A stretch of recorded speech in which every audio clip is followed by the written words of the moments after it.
Bonjour, quand j'avais 17 ans, j'ai été envoyée à Taïwan pendant 1 an. Pourquoi ? Dans ma ville, il y avait un programme organisé par le Rotary Club, si vous connaissez. Tous les ans, ils avaient l'habitude d'envoyer 2 adolescents à l'étranger. Et quand je suis arrivée en terminale, il n'y avait personne à envoyer. Du coup, ils recherchaient un volontaire. J'ai dit oui tout de suite. Bref, je voulais aller aux États-Unis, mais dans les choix, il y avait Thaïlande, Équateur ou Taïwan. Donc, il y avait seulement 3 choix. J'avais aucune idée d'où aller et j'avais un voisin qui avait fait le même programme, qui était parti à Taïwan et qui a dit que c'était super. Du coup, j'ai choisi Taïwan. Bref, je suis arrivée à Taïwan au milieu de l'été. Quand je suis arrivée à l'aéroport, il y avait un groupe de personnes avec une pancarte « Welcome to Taiwan ». Et c'est là que j'ai rencontré ma famille d'accueil. Dans ce programme, j'avais 3 familles d'accueil en 1 an. Donc chaque famille d'accueil, j'y étais pour à peu près 4 ou 5 mois. Quand je suis arrivée à Taïwan, ma famille d'accueil avait directement prévu, avec tout le club du Rotary Club, ou une grande partie, de faire un voyage dans le sud de Taïwan. L'aéroport était et toujours à Taoyuan. Du coup, ils sont venus me chercher à Taoyuan et ensemble, on est parti vers le sud. Première impression, ça c'était en 2012. Et en 2012, Taïwan, c'était pas très international. Du coup, en France, j'avais l'habitude de voir toutes sortes de personnes. Africains, asiatiques, métis, blancs, etc., etc. Mais à Taïwan, à cette époque, il n'y avait que des asiatiques. Du coup, en France, par exemple, s'il n'y a que des asiates à ma gauche, je tourne la tête à droite et je vais voir d'autres types de personnes. Et à Taïwan, j'avais des asiates à gauche, je tourne la tête à droite, il y avait encore des asiatiques, et derrière, il y avait encore des asiatiques.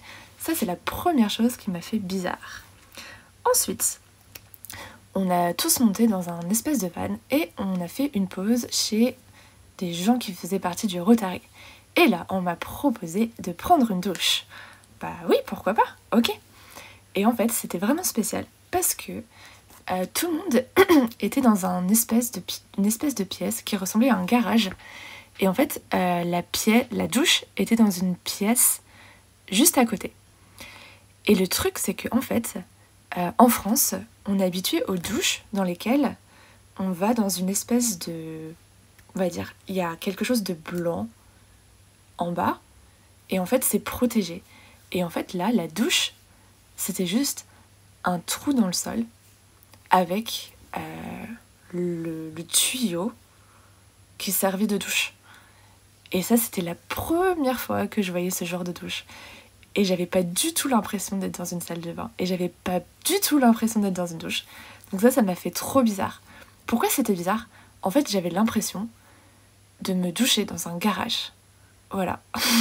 Donc ça, c'est l'une des premières anecdotes quand je suis arrivée à Taïwan. Ensuite, j'ai eu un gros problème avec la nourriture.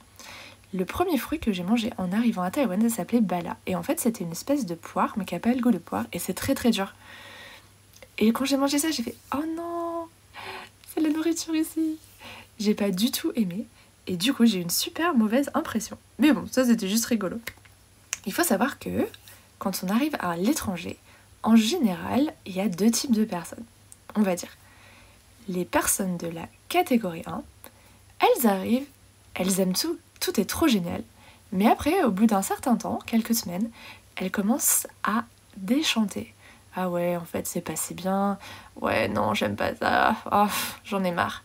Et il y a les personnes de la catégorie 2, pour qui, au début, c'est un peu compliqué. Par exemple, ah, c'est pas bon la nourriture, mais c'est quoi ça ? Etc., etc. Mais qui, avec le temps, s'adaptent. Et en fait, au final, elles aiment tout. Ah, mais en fait, ça va, maintenant la nourriture, ça va. Oh, mais en fait, la culture, j'aime bien, etc., etc. Donc moi, je suis une personne du type 2. C'est-à-dire, quand je suis dans une nouvelle situation, au début, j'aime pas trop. J'aime pas trop sortir de ma zone de confort. Mais ensuite, je m'adapte à tout. Et du coup, au début, Taïwan, c'était un peu compliqué. Mais ça, c'était juste les premiers jours. Donc voilà. Et voilà pour le premier épisode.